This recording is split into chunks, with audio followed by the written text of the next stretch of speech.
Hi everyone, I'm Heather Poduska, star maker for entrepreneurs who want to unlock their potential, command any stage, and make blockbuster profits. Welcome to Thrive, the show where I bring you tips, resources, and people to help you create a brand that makes you happy and profitable. Here we go. Hi everyone, I'm Heather Poduska, star maker to entrepreneurs who want to find their authentic power voice so they can command any stage. Welcome to this episode of Thrive, the power of authenticity with my guest, Mark Shapiro. Mark Shapiro is the founder of AreYouBeingReal.com and the host of the popular podcast, The One and Only Podcast, where he interviews movers and shakers and Hollywood insiders and picks their brains about what it means to them to be authentic. Mark comes today and shares his powerful transformational story of how he left Showtime Networks Inc. and a cushy corporate job to follow his heart and become more real and teach authenticity. He talks about the catalyst that awakened him to the fact that maybe his life was not going in the direction that it should, and the transformation that he made to really open up to his own truth.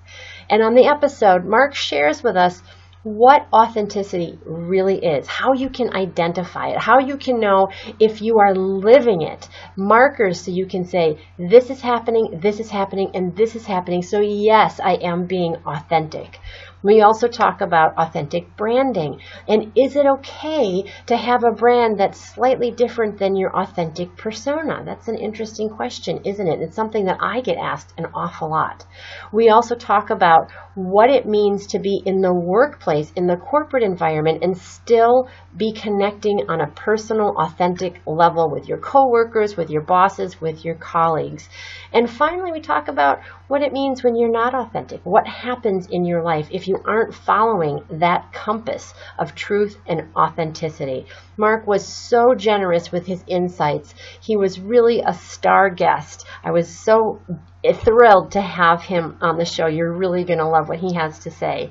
And speaking of stars, if you want to be seen as a star in your industry, I have some really exciting events coming up that I want to tell you about. Starting in the fall, I will be hosting stage-ready masterclasses where you can come and work with me on a stage in a theater to learn how to look, act, and sound like a rock star in your performances. So if you'd like to know more about that, you can hit me up at heather@clearvoicebranding.com and I will give you all the information, because I know there are a lot of people out there that want to be stars, that have that star potential, and they just need to know how to zip it up and put the polish on. Okay, I hope you enjoy this episode of Thrive. Hi everyone, I'm Heather Poduska, star maker to entrepreneurs who want to find their authentic power voice and command any stage. Welcome to Thrive, the show where I bring you tips, resources, and people to help you create a brand that makes you happy and profitable. And I'm so excited to have my special guest here today, Mark Shapiro. As a former marketing executive at Showtime Networks Inc., Mark left his six-figure corporate job after 12 years and is on a mission to bring more of what's real and authentic to the world. He's the founder of AreYouBeingReal.com, the president of The Ideal Workplace, and the host of the ever-popular podcast, The One and Only Podcast, where he delves below the surface to share honest stories and valuable life tips. Mark has interviewed inspiring guests such as international pop star Cody Simpson, NFL super agent Lee Steinberg, and lifestyle entrepreneur Lewis Howes, among many other influential leaders on the podcast. His interviews have been downloaded over 125,000 times. In addition, Mark has facilitated inspirational talks and workshops to thousands of people, and most recently launched his mastermind program, Winning Weeks, which gives participants the structure, accountability, and support to create their most productive and satisfying weeks of the year. Wow. Wowie zowie. So thank you so much for being here, Mark. Thank you for having me, Heather. I'm so excited. And I was mentioning to you before we started that I am a total groupie. Total groupie of yours. And I think I found you by listening to a podcast that you had done with Lewis Howes. And I couldn't tell who was talking. I've heard that before. Yeah, you guys sound so much like I was. Wait, who is this? And then I started listening, and I've really been a hardcore fan ever since. And I think I told you in one of our emails that binge listened to your podcast from a drive from Beantown to New York with my 3 girls. So, and they loved it too. I told them I was interviewing you today, and they said, "Oh my God, OMG." Well, I'm truly humbled. Thank you so much for the super kind introduction, Heather. I really appreciate it, and love that you found me through Lewis because he's been such an inspirational figure in my journey. Yeah, so tell us a little bit about your journey. How did you become the host of this podcast, and why a podcast about authenticity? Sure. Yeah. Well, when you ask me that question, the first thing that comes to my mind is that I never in a million years would have ever thought that I'd be doing this. I never saw this. I never wanted to do this as a kid. I always had high aspirations for myself, but I didn't really know what that would look like. And I thought it would happen somehow at some point, but I was kind of playing the waiting game for a really long time. So I worked at Showtime Networks. I started working at Showtime right out of college, starting as an intern, and was at Showtime for 12 years in sales and marketing. And it's a really sexy company, makes provocative, exceptional TV content. And while I was there for so long, I still felt unfulfilled overall. I'd get promoted, I excelled there, but it didn't warm my heart. I didn't feel like I was maximizing my potential. And while I think that I could have stayed there for decades potentially, I felt like I was really playing on somebody else's timeline, and it was just constantly hitting my head on the ceiling. And it was time for me to fly. And at the same time, the big catalyst for me to really take a look at my life and what else was available for me was when I got divorced about 4 years ago. And I've always been someone who, what I've wanted more than anything in life is a family and looking for my soulmate. So when most kids at 10, 15 years old were just looking for a girlfriend or someone to kiss, out in the schoolyard, I was always looking for the one. And I thought that I had found my one. And 11 years into our relationship, on our 11-year anniversary, she told me she needed to go on her own journey. So I was very resistant to that. That was very challenging news to get. And while there was some trouble in paradise, it just didn't go along with my story. We were supposed to be together forever. And that really was the catalyst for me to take a look at my life and myself and really ask myself, what do I want most? And I was on this track, this corporate track at Showtime for so many years, kind of just waiting for things to unfold. And finally, at that point in time was when I realized, all right, it's time for me to take responsibility for my life. If I want something badly enough, I need to just go out there and make it happen. So I started doing some emotional intelligence workshops, and that's where I met Lewis Howes and was incredibly inspired by Lewis. And he really encouraged me to be authentic. I realized that I wear my emotions on my sleeve, and I am a horrendous liar. It's not even worth me trying to lie because people can see it. It's night and day when I'm. Bank, right? I have no plans. Thankfully, I don't have the urge to rob a bank, but I wear my emotions on my sleeve. And I got called out in this emotional intelligence training for being inauthentic. And what that came from was a need to fit in. And there were things I always wanted to say what I perceived to be the right thing to say or do the thing that I was perceived to do. And I was always looking elsewhere, looking at everybody else for guidance instead of trusting myself and trusting my intuition. So with that, my intuition and my inner voice was just so focused on other people that I wasn't dialed in on my own truth. So that was a huge wake-up call for me. I started practicing authenticity. I continued to do self-development. I learned to love putting myself out of my comfort zone. And I was doing a 6-month transformational program where I learned how to facilitate workshops. And I did it because I wanted to do a workshop with Lewis Howes and with Preston Smiles and other really inspirational people. And I figured I'd pick up some great skills, but I, at that point, had no desire to do this full-time as a living. And the final exam for this 6-month workshop was to create and facilitate my own transformational training. And Lewis actually came up to me. I was saying I had all these different ideas how to retell, how to create a new story for yourself, how to shift your perspective. And Lewis is like, no, you're not doing your workshop on any of those things. Do it on authenticity. And that scared me so much. And I said, okay, I'm up for the challenge. And I created this workshop on authenticity, and 50 people showed up, and it was a huge hit. And so I decided to do it again, and same result. And this was the first time I really created something for myself versus creating marketing campaigns at Showtime, feeding this corporate machine. This was the first thing that I really tapped into my own creativity and produced and realized that I could create value for somebody else. I really didn't know that I was capable of that. And the logical next step, especially when playing beside Lewis, was to launch a podcast. So I launched the One and Only podcast in April of 2015. At the same time, I left Showtime Networks. I just took the leap of faith and jumped into the deep end. And it's been about a year and a half now, and I've never been as happy or as fulfilled. Awesome.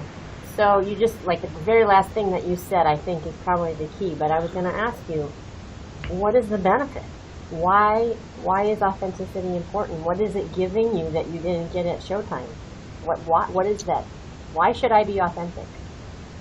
Well, there's 7 billion people and only one of each of us. And that's one of the taglines for the podcast. And we're here to be ourselves. And if we're playing somebody else's game, we're never going to be truly happy and fulfilled.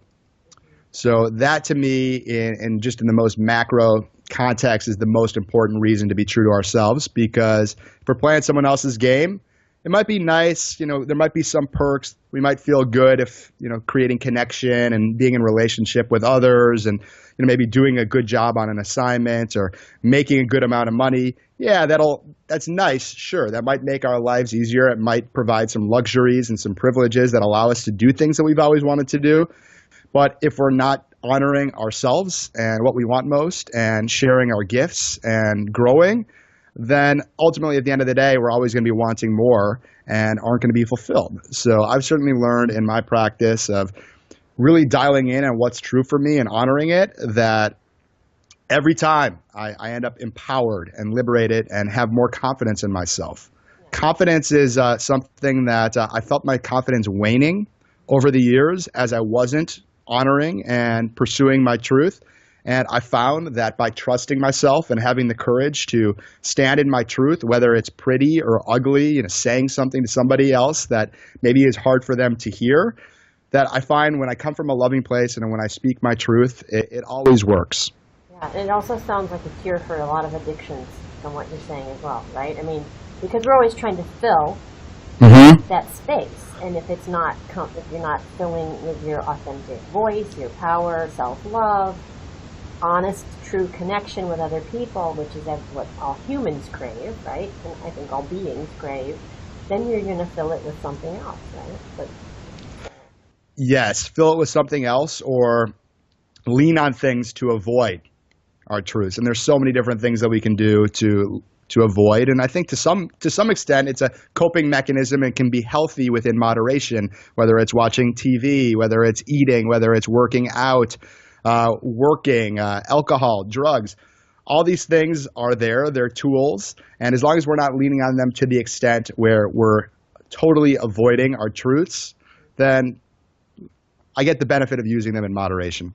Yeah, I can only take so much of myself too. And then I need a break. Yeah. Sure. But also, I love what you said, because I think that, especially as entrepreneurs, we're always trying to think about what we can create to teach.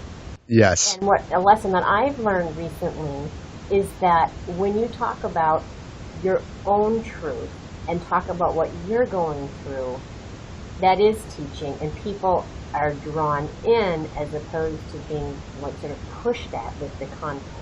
Like you got 50 people in workshop. Yeah, I agree with that. And I mean, that's certainly my approach with the One and Only podcast and my work in general. I don't know how other people should live their lives specifically. You should do this, you should do that. I do encourage people to be true to themselves. So I guess that's where I kind of become preachy. But I like to speak from my own personal experience. And people, if they resonate with my voice, awesome. If they don't, awesome as well. I don't need to inspire absolutely every single person in the world, but I like to share my story. I like to share my truth, and if it is of any value to somebody else, fantastic. Yeah. But I really like to share from my own personal perspective. I'm a big fan of vulnerability. That's kind of my home base, just sharing what is true for me. And for whatever reason, my wheelhouse is talking about stuff that isn't easy. And I talk a lot about my insecurities and doubts, and I love talking about that. And I love digging below the surface because I feel oftentimes, especially in today's world, we're so obsessed with looking good that oftentimes we don't let others see the real us or see the full picture. And the price that we pay with that is that other people don't know how to support us if they don't know what's going on. Yeah, I love that. Oh, I have so many things to ask you. So, Yeah. one of the things, and I totally agree with what you're saying, and it's been my journey as well. I mean, I'm a former opera singer, and that's all. I love that. Yeah, thank you. But that's all about refinement. It's refining and perfecting. I mean, just like to the nth degree, and wearing ball gowns, and how do you show up authentically with your heart, and have that? Because I think both are important. I think look, style, presentation really, really is important. It's the filter Definitely. which people experience it. But you have to do it from the inside out. And Absolutely. yeah, so Yeah, and that sparks a whole conversation, as well as in terms of where's the line between freedom and perfection. exactly. So I want to know more about your vibe because it's Sure. uber cool. I mean, I like the whole Thank you. thing. And so, who are you? Who is the real Mark Shapiro, and how have you shifted in your personality, in your preferences, from before you had your authenticity coming out party?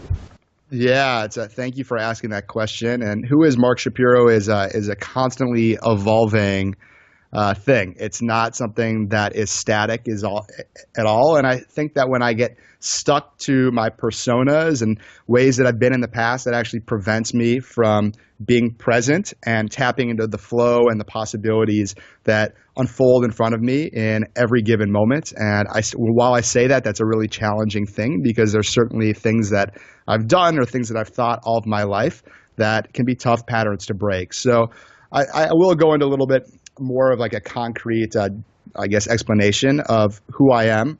So I heard this in a TED Talk by this guy, Julian Bagini, that we are like the combination of our memories, our desires, our beliefs, and our feelings. And the nice thing is that our desires, they change, and our beliefs, they can change over time as well. Even our relationship with our memories can change over time. And obviously our feelings, they're like farts. They come and go. So we're constantly evolving. But for me, I'm very caring about other people. I love to give. I love to ask questions. I'm very inquisitive, and You ask great questions. Thank you. I like to connect with people on a really deep level. Sometimes I ask people like such deep questions that people pause and they're like, they don't know how to respond to them. They're tough to answer, especially when I just meet people. So I've definitely been practicing that. But I think that I'm very equal parts creative and analytical. And I love being absolutely outrageous and dancing and getting super duper weird. And then at the same time, I can be very serious at times. So I'm wondering, I don't know if you know this small factoid, but my dad lives in St. Cloud. No way. Yes. I've actually never been there, but I've heard of it growing up in Minneapolis. Well, I spent many hours in the Hennepin bus station going back and forth between my parents. I'm sure you met a lot of very nice people. Yes, I did. Very colorful Midwesterners. But that's kind of an oxymoron, the colorful Midwesterner in terms of stereotypes. So here you are, this super cool, open, authentic, Venice Beach kind of guy, but you're from, the bread and butter part of the country. So how Yeah. are you a Minnesotan living in LA, or are you a Californian in the body of a Minnesotan? How do you figure that out? I mean, I'm Mark Shapiro living in Venice, and Venice Beach is definitely my home. I grew up in Minneapolis. I'm super grateful for growing up there. I think it was a fantastic place to grow up. I had an amazing community there and was really supported. And fortunately, I grew up in an amazing, loving home. My parents gave me everything that I could have ever wanted and more. So I'm really fortunate for that. With that said, when I go back to Minnesota, it does not feel like home for me. I feel like a fish out of water there. And I think that part of that is because I've evolved and changed so much since I've lived there. And when I go back there, I see my former self a lot. And I see a lot of the dreams that I had as a kid that aren't necessarily what's congruent with my life today. And I'll speak into that. So everyone I went to high school with, all of my close friends who I still remain close with, they're all married with kids. And that's what I always wanted all of my life. And when I would have asked myself at any point in my life, where are you going to be when you're 34 years old? I would have said, oh, I'm going to be married with kids and living the good life. And that's not the way things have unfolded for me. Despite as much as I wanted it to happen that way, that's not the way that they unfolded. Yet at the same time, I'm living an incredible life. I have so much fun. I'm so happy. I'm surrounded by amazing people who inspire me. I hear from people every single day that people reach out to me out of the blue, and it warms my heart, and it's an amazing reflection that I'm doing what I'm supposed to be doing and that I found my purpose, at least for right now. So when I go back to Minnesota, it's a lot harder for me. So when I'm here in Venice, I don't feel that same kind of pressure that I feel there. And so, Venice is home for me, and Mark Shapiro living in Southern California.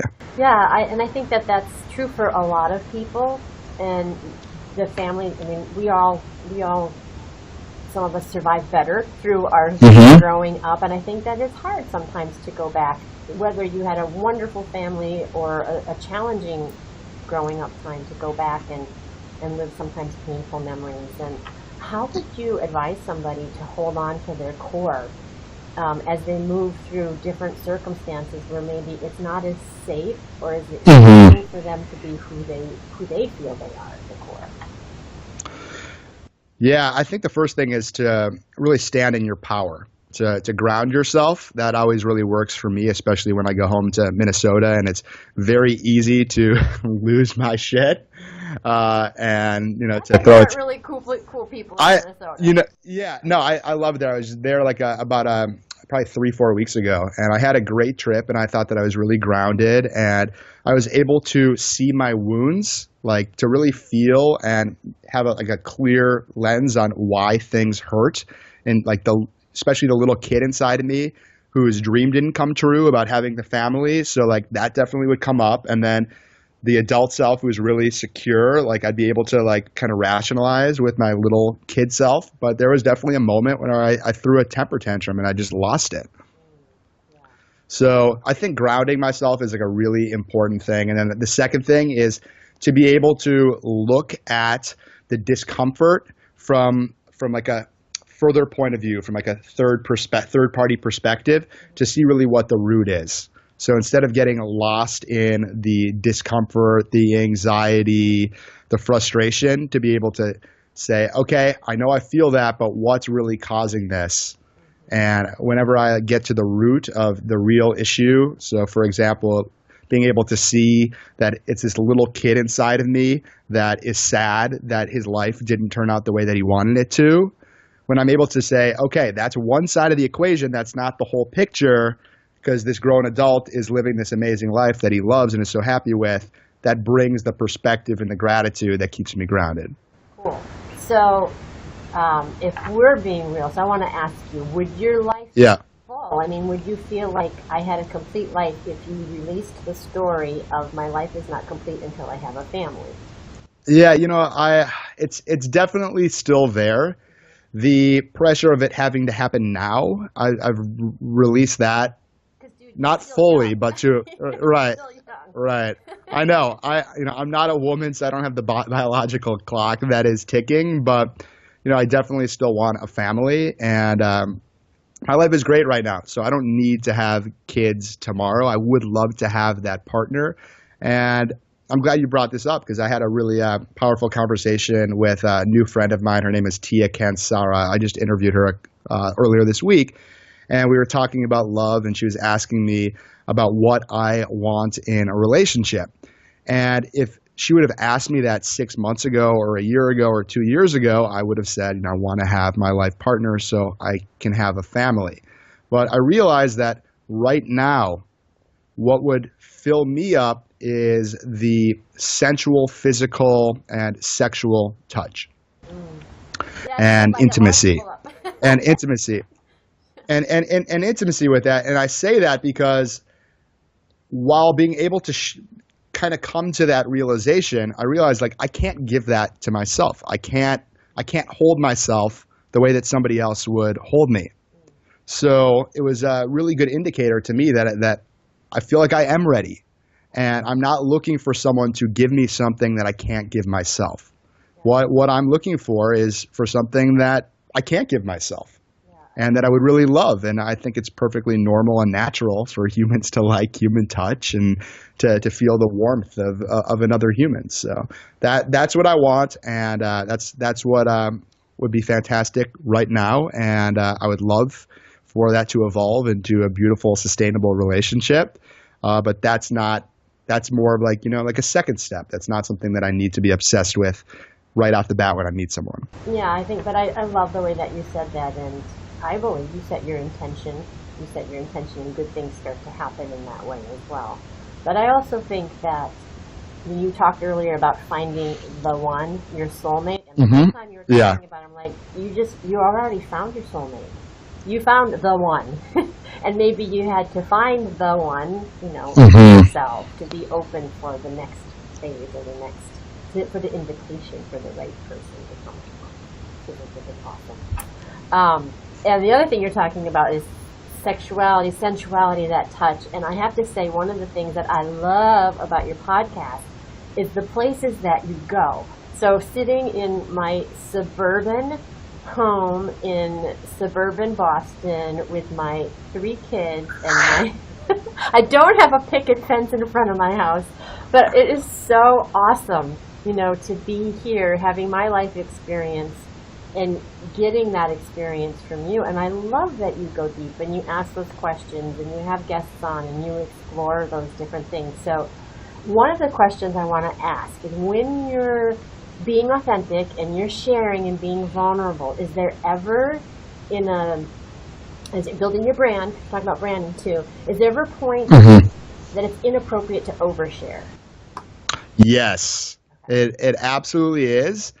There's 2 ways that I want to address that. This is something that I've been learning, especially having a podcast about authenticity, because when I launched it, I thought to myself, I need to share everything. If I'm going to be this, person who's going to advocate for authenticity, I need to talk about everything. I need to even share really personal secrets about myself, about my sex life, and about choices that I've made in the past. And I've shared on pretty much every subject. There's nothing that I haven't shared about, but I learned that I don't need to share absolutely every single detail of my life. I get to have personal boundaries. And I do aim to share vulnerably, so perhaps somebody else knows that there's somebody out there who has gone through the same thing. I've talked about sexuality on my show a number of times, in that most men look at sexuality as a black and white thing, and you're either straight or you're gay. And from what I've learned, having conversations with thousands of men and gone to workshops, that's actually not the truth. That sexuality, what I've learned, is actually a scale, and people are wherever they are on the scale. And just because maybe you've had one sexual fantasy that involves another man, it doesn't mean you're gay.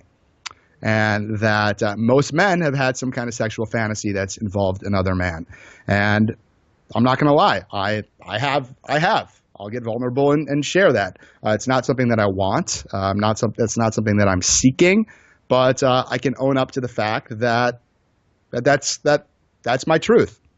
So I think that that's one thing, that it's important to have boundaries, not to share everything. I do encourage people to press their boundaries because you never know what's available if you go a little bit deeper with someone else. I'm a big advocate of vulnerable sharing because people, like as I said earlier, get to learn more of who you are. They can better support you. You can create deeper connection. And by sharing vulnerably, somebody else is likely to share vulnerably as well. So you can learn and better support them as well. So I think that that's really important. Now, in regards to oversharing, that's the other side of the equation. And I'm glad that you shared that as well.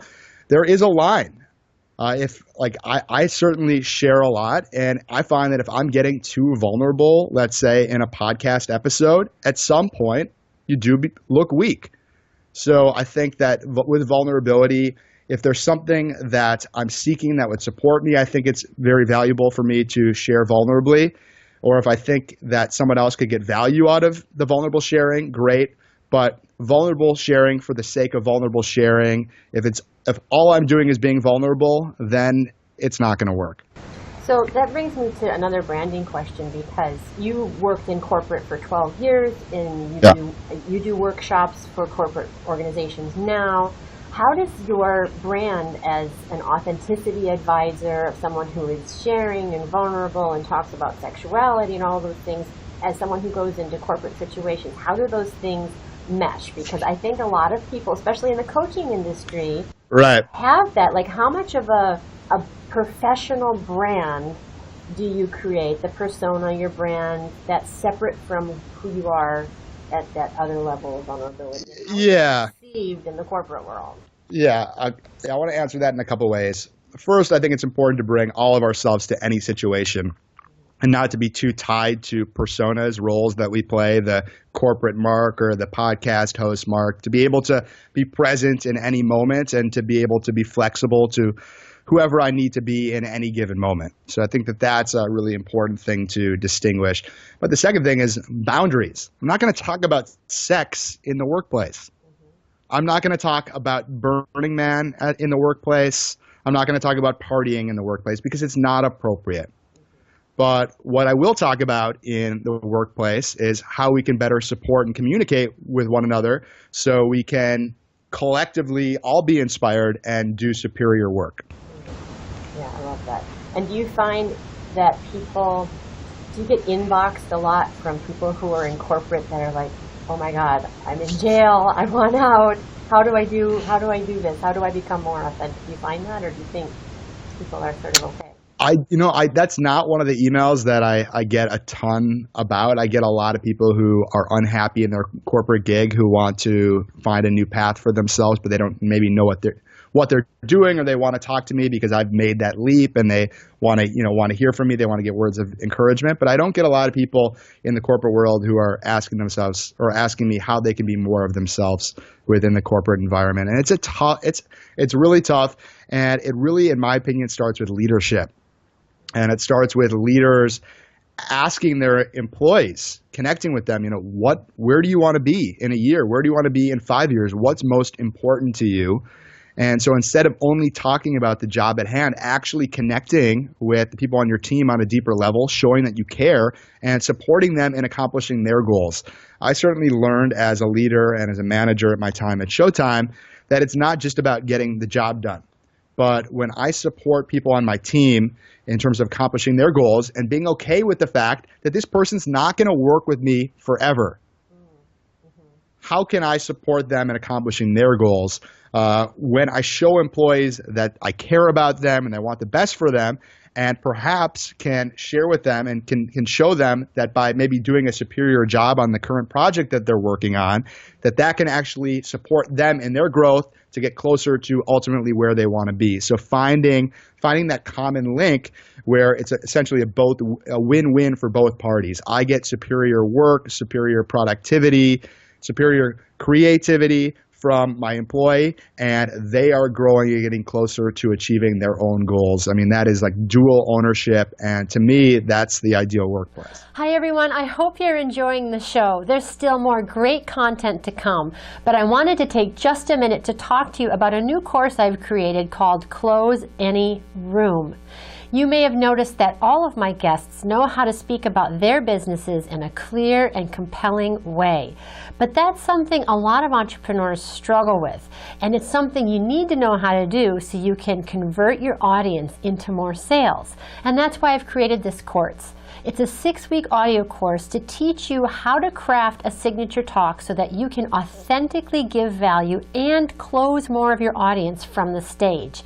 In the class, you learn how to create a clear and compelling point of view, how to organize your content and give great value to your audience without giving away the farm, how to structure your talk so that it seamlessly closes your audience at the end without feeling salesy. And I also give you templates and instructions how to create marketing materials, a speaker sheet, and all kinds of sign-up sheets when you're giving your talks. And finally, what everybody's hot to know, I also give you tips and resources on how to find speaking gigs. It's an all-inclusive course so that you can start closing and selling more from the stage. And as my free gift to you for tuning into the podcast, I'm giving you my free webinar, also called Close Any Room, and you can listen to it at clearvoicebranding.com/close-any-room. And it will give you lots of tips and information to get you started on how to create that signature talk that sells. Okay, we're going to get back to the show now. There's still more great content to come. Thanks for joining me. Yeah, and it's still really approaching people as human beings, really just different levels. I read a quote that I love, and I don't know who said it. It was just passing on Instagram somewhere, but it was, show up in many places, in many ways, but always as yourself. Mm-hmm. And I loved that because we do play different roles. I do not act the same way with my kids that I do with you, or that I act when, I'm the diva on the stage. It's a different role, but you bring who you are in that role to that situation. So I actually really like that quote because I think it also speaks to what we were talking about before of the line of being appropriate or inappropriate. It doesn't mean that you're not you, it's just this is you in this role. So I really like that. So I wanted to ask you then about winning weeks, because tell us about that. Is that a left brain project? Is it a left brain, right brain project? What is it? Who is it for? Why do you love it so much? Yeah, thank you so much for asking, Heather. Yeah. So Winning Weeks is an 8-week program that I developed, and it's been something that I've been thinking about and dreaming about for a few years, and launched it earlier this summer. And it's both right brain and left brain, because that to me is essential for growth. So the foundation of the program is to set goals for 8 weeks, to make the 8 weeks your most productive and fulfilling 8 weeks of the year. So on one hand, I have every participant set aggressive goals for themselves across all areas of their lives. Professionally, in terms of their finances, in terms of their relationships, in terms of both social relationships, familial relationships, romantic relationships, in terms of their health, in terms of their charitable contributions, as well as in terms of how they take care of themselves, self-care. So to me, winning weeks is having a winning balance. And while some weeks it might be all about getting tangible results in business, booking big-time podcast guests, getting the numbers that I want to receive for the podcast, bringing in new clients. Other times, it's taking the time to rest or reconnecting with people in my life who I haven't connected with in a long time. So that to me is really kind of the fine balance. And the really important factor is growth. So I think setting goals is a great way to stimulate the growth, but there's really a duality there. You can't only be focused on the results, or that doesn't leave room for being in touch with the being and with the flow. If I'm too attached on the results and the goals, I'm going to be forcing things. So I think it's that duality between setting goals that support people in the program and having a clear vision, and forwarding their vision, taking steps, pushing through fears. I have a lot of people in the program who are accomplishing things that they've been set out to do for 2 years. For example, one person has wanted to launch his own website for 2 years, and he's finally doing it now because there's additional accountability and support of a team. On the other side of the spectrum, it's breakthroughs. What's getting in the way? So some people have fear of picking up the phone and calling people, or having the courage to be truly authentic and having conversations with themselves and others. So I support our participants in going there as well. And the beauty in this program is it's not a traditional coaching program. And I think a lot of people don't want to work one-on-one with a coach. That's just the reality of it. It's something that I've learned the hard way, trying to get one-on-one coaching clients. So I do still coach people one-on-one, but I don't proactively seek out one-on-one clients because I have this program that really works. And the way that I set it up is I divide everybody in the Winning Weeks 8-week program into teams of 5, and each team of 5 has a 1-hour call with me every week, and each person on the call has 10 to 12 minutes to talk about their goals, to be accountable for their goals, and to get the perspective and support of the other people on the team. And it's really for top performers. It's for people whose lives are on track or they're really committed to accomplishing their goals. It's not for someone who is just dipping their toe in. No, I want people who are actually committed to their growth. And life is right now. There's no maybe I'll do it in 6 months or a year. If someone really is committed to a goal or to changing their life or elevating in their life, it's right now. Yeah, and yes, and we're not guaranteed tomorrow, so that is for sure. And one of the things I always say to my clients is there is no business model police. No one is going to come to your door and shut you down because you create a business model that's different from what other people think it should be. Yep. And with that said, I love feedback. The only way that I can improve, and I have all sorts of blind spots. We all have blind spots. We can only see the world through our own eyes. So to hear how we're showing up to others and to get constructive feedback and perspective from others, to me, is one of the best ways to grow. So I'm always asking other people how they experience me. What are my strengths? And not necessarily what are my weaknesses, but what are the areas that I can improve in? Because that way I can, listen. If many people are telling me I need to work on the same thing, I probably need to work on that. Yeah. Well. So yeah. You're definitely an excellent interviewer, and you have very clear, provocative questions to get. I love it. To get underneath to really clear the BS, right? I love it. So count that. Thank you. Your strength column from my perspective. Thank you. I appreciate that. To anyone listening, if you have any feedback for me, whether how I'm showing up here in this interview or with the One and Only podcast or anything else that I do, I welcome and actually demand your feedback. You heard it here first. He demands your feedback. Yeah, and I do want to go into that because I was terrified in the past of getting feedback. In fact, when I felt feedback coming, I would proactively give myself feedback. So by doing that, then other people wouldn't give me feedback because they're like, okay, he's already being tough on himself or he's already giving himself the feedback. I don't need to. And that was a defense mechanism because I was too scared to hear what other people really had to say. And it's taken a lot of practice to be able to receive feedback and realize it's not personal.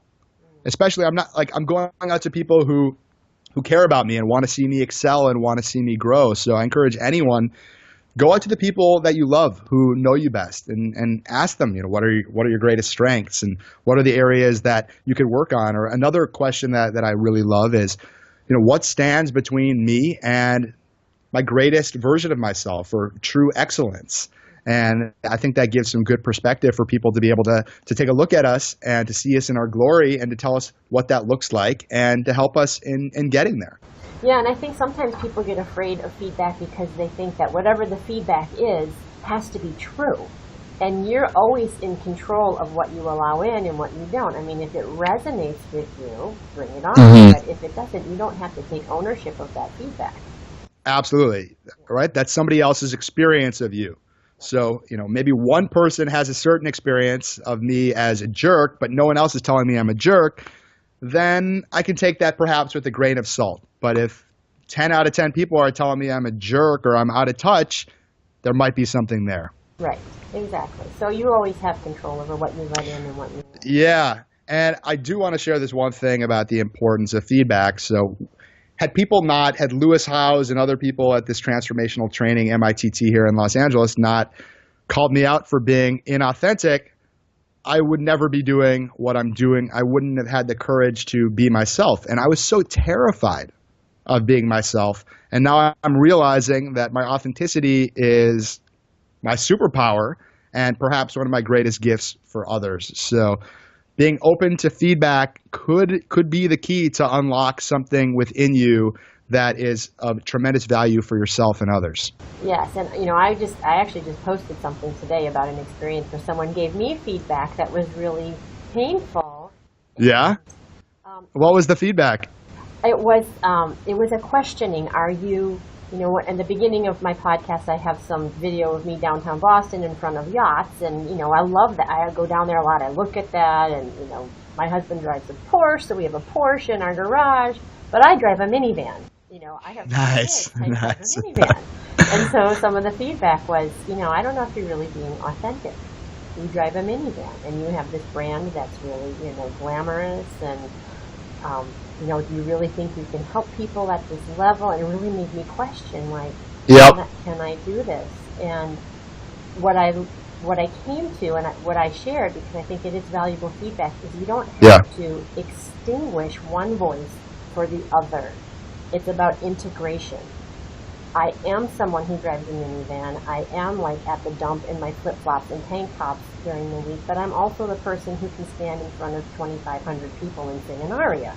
So love it. It's both at the same time. You don't have to take ownership of one or the other, and I think that's part of becoming an evolved human being is integrating all of those voices inside yourself. Right, and I'm glad you brought that up, because one thing with feedback is what buttons that presses within us. So I'll go back to the example. If someone said I'm a jerk, that wouldn't press any buttons because I'm not. I don't feel like I'm a jerk. Like that wouldn't really evoke any kind of real response from me. But if someone said something similar, like who are you to be telling me what's authentic, and if they said that in a certain way, like you're not authentic, certainly that would push buttons within me, and then that gives me the opportunity to take a deeper look as to why did what they say push my buttons. What's going on below the surface as to what's the root of that for me. Mm-hmm. And I think also your authenticity, and you mentioned this already, is not carved in stone.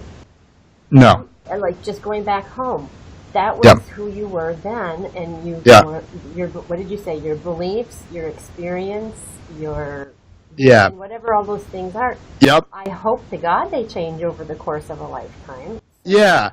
You evolve, and you're not necessarily the same person in the same way you used to. Right. Yeah. I look at authenticity. The definition for me is threefold. So the first is choosing and honoring our feelings in the moment.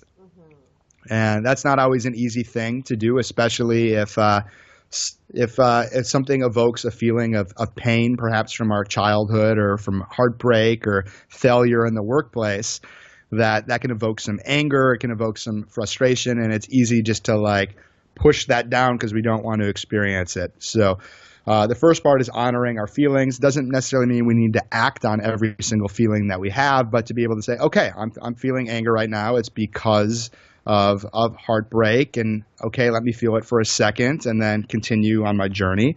So the first is honoring feelings in the micro, what's happening right now.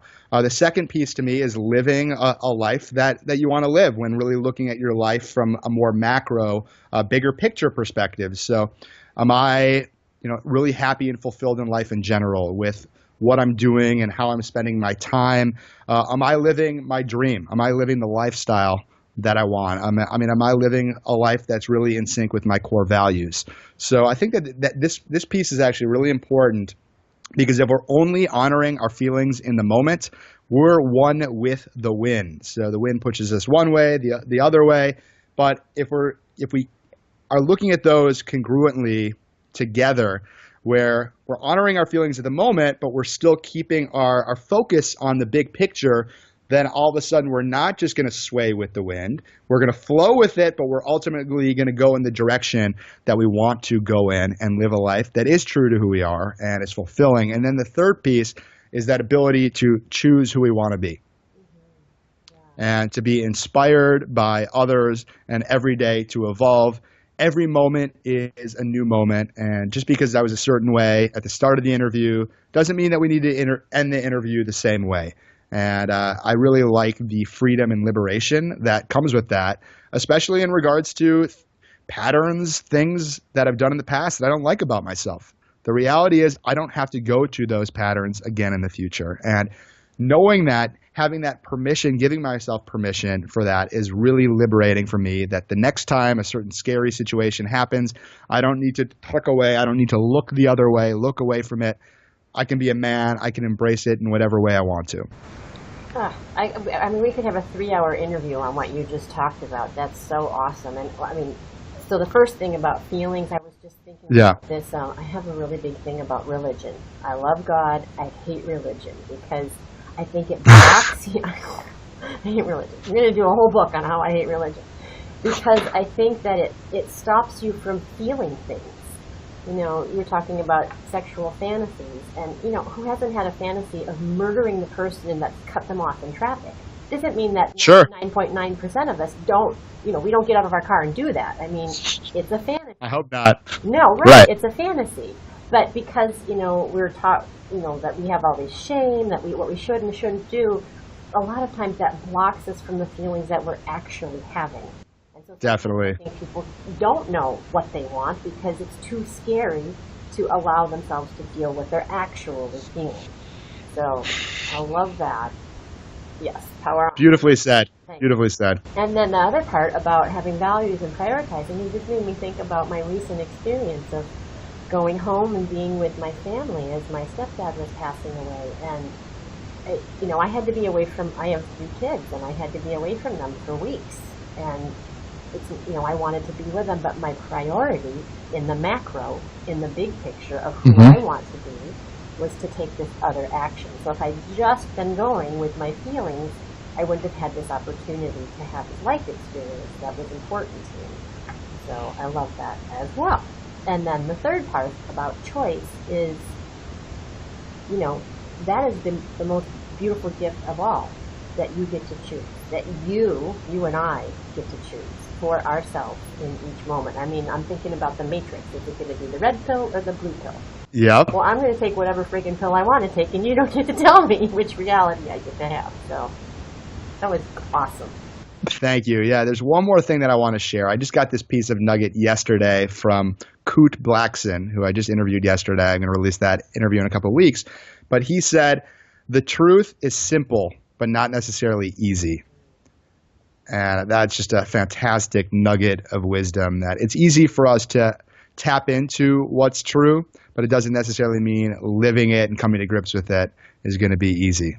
But the first step is to honor the truth, the simple truth. Yeah, for sure.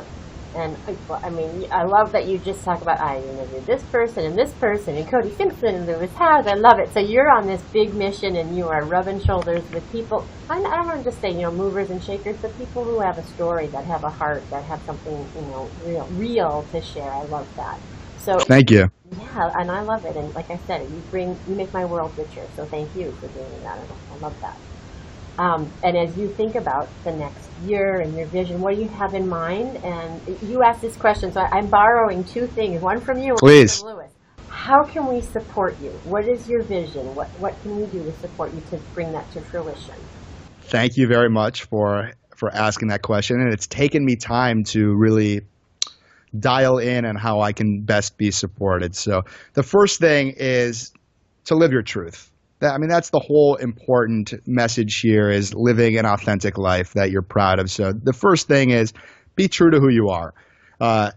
Don't be too afraid to look at corners of yourself that you're resisting, that you're scared of, in terms of looking at what's really not working in your life, create a new relationship with that kind of thing. Put yourself out of your comfort zone every single day and grow. So have the courage to be who you are. Be an example for others as well, because I'm a big believer that the more we're true to ourselves and share our unique gifts with the world and support others in doing the same, that more people are going to be happy and thriving. We're going to live in a more connected world, and that's the world that I want to live in, and I want to see what's possible if more people are really living up to their greatest potential and are living a happy, fulfilling life. I think there'll be more peace and less war.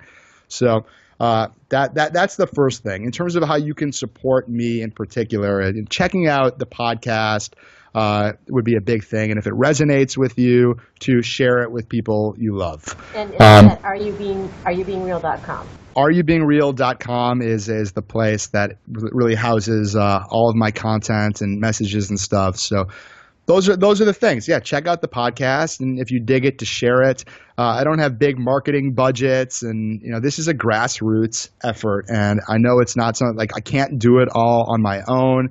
And I love partnering with people like you, Heather, who have similar messages and similar values.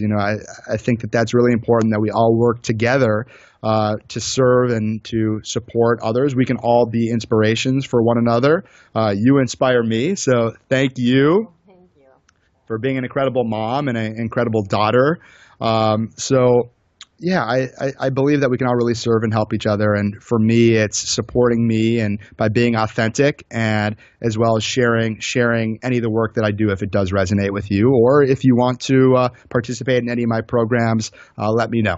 Awesome. And are you doing one in September, a workshop in September? Yes, I'm doing an authenticity workshop, my Are You Being Real workshop in Venice Beach, California on Tuesday. I believe it is September 20th. And then my next Winning Weeks 8-week program is going to start on October 1st. Perfect. Okay, cool. So, and I've already said 100 times, I'm a huge fan of the podcast. So if you get a chance to listen to it, Mark's a phenomenal interviewer, has super cool, interesting guests. Please go check it out. And I also want to thank you and really acknowledge you too, because you're doing the bravest work there is to do. And by you doing that and opening your heart and ripping off that Band-Aid, you're allowing other people to do that as well. And I completely agree with you. The answer to terrorism and world peace is people being open and connecting and loving each other, and that comes through authenticity. So I think that you are one of the good guys,